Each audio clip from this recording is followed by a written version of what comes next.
Спасибо. Thank you very much for a very interesting presentation and for an important topic. Of course, when we discuss new pedagogical concepts, we do see that 90% of everything that has been discussed there has existed under other names maybe, but nevertheless, appearance of new concepts always defines appearance of new reality. And it is very important to be very careful in perceiving those peculiarities which are being discussed by scientists in order not to omit important things which are happening in the process of teaching our students. Thank you very much. I hope that questions will arrive closer to the end of our session, but right now I'd like to give floor to Aras Bozkurt, PhD in Anatolia University from Turkey. Of course, when I've been inviting him to our section, I felt myself as a person who tries to put a big eagle into a small cage, because the energy and the scientific interest of ours is great. And I had an opportunity of seeing him in action when back in May he started great case study on changes which happened in education in the spring, and he has covered 65 countries. So I thought it was aventuristic, but nevertheless, in the course of 1 month, all the materials were collected, worked, edited and completed and published. I never seen such energy, and I'm still being impressed after this work. And also it was really nice when the Ars name was in the program of the conference. Many people in Russia said, wow, that's great, we've read his articles, this is wonderful. So I was also really happy on such a great feedback. So with a great pleasure I give floor to him. Ars, welcome.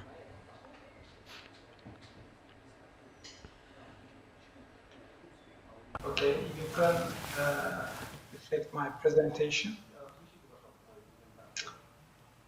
Thank you, Gennady, for the opportunity to meet with the Russian College, and I am really happy to be here. Hello, everyone. Privet, Russia. I will speak slowly to help the translator. Let me briefly introduce myself. I am Aras Bozkurt, an associate professor of distance education at Anadolu University, Turkey. Today, I will present my speech entitled Communication, Interaction and Motivation, following third footprints of distance education. Next slide, please. Distance education is not a new term, and it has 3 centuries recorded history.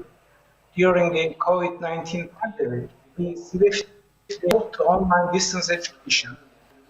We regularly talk about it, but what do we literally mean when we say distance education? There are many definitions, and one of the most cited one by UNESCO focuses on separation in space and time. Next slide, please. Similarly, legendary scholars more than years focus on separation in space, confine distance education practices to institutional organizations. But in fact, it is a relative term, and therefore it is a need to update the definition. Next slide, please. As a response to emerging need to definition of distance education, some other definitions that extend distance education to formal, informal, and non-formal territories, and most importantly, defines distance as a physical and psychological phenomenon. Next slide, please.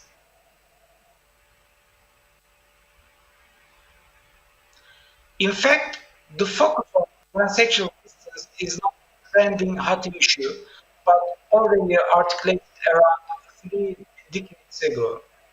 For instance, Moore argues that there is an overemphasis on separation of time and space, and further argues that what matters is not the distance as we know it, but it is transactional distance. Next slide, please. If we provide a simple and alternative definition for learning, we can say that there is no an action between these two parties, and learning is the action that these parties interact. For a better insight and complete picture, there is a need to follow theoretical principles of distance education. Next slide, please. Accordingly, motivation is a critical component to sustain learning, and a combination of intrinsic and extrinsic motivation fuels our social, emotional, and cognitive needs.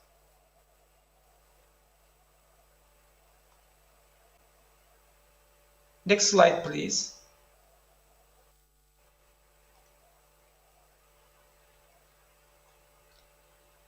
Interaction between and among different parties further plays an important role.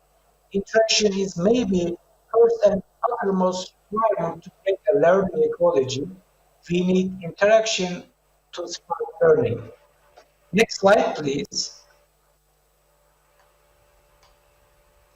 While motivation and different types of interaction is vital, we need a social entity because we are humans, and by nature we need social structures so that we can develop a sense of community. Next slide, please.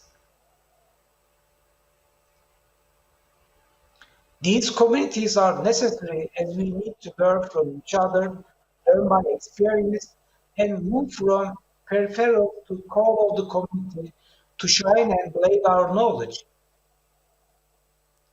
Next slide, please.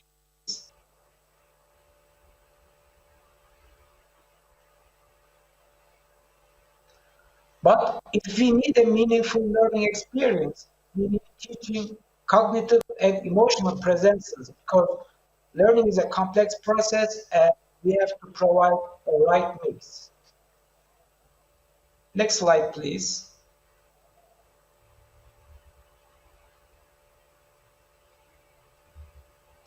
If that is the case, is there a magical formula, all these necessary elements of distance education?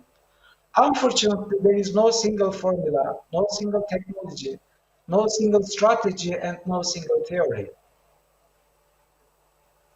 Next slide, please. Now it's time to go back to origins and genesis. In contrast to general assumption, distance in space and time are not real barriers. On the other hand, transactional distance, if we cannot listen, is the real barrier. Nowadays, what we blindly do to lessen transactional distance is invest in hard technologies such as computers and learning management systems. Conversely, what we have to do is invest in soft technologies such as working solutions, best practice, and effective approaches. You know, the problem is rooted, the solution is simple, but we have to stop being lured by so-called innovative technologies and stop assuming that these technologies will descend from the sky and save the education. In contrast, we have to rely on wisdom and experience of the distance education field, which has already been articulated for a long time and left many footprints to follow. Next slide, please. Thank you for being here and listening to me. Благодарю вас. I hope my Russian was good. Большое спасибо, Арас, за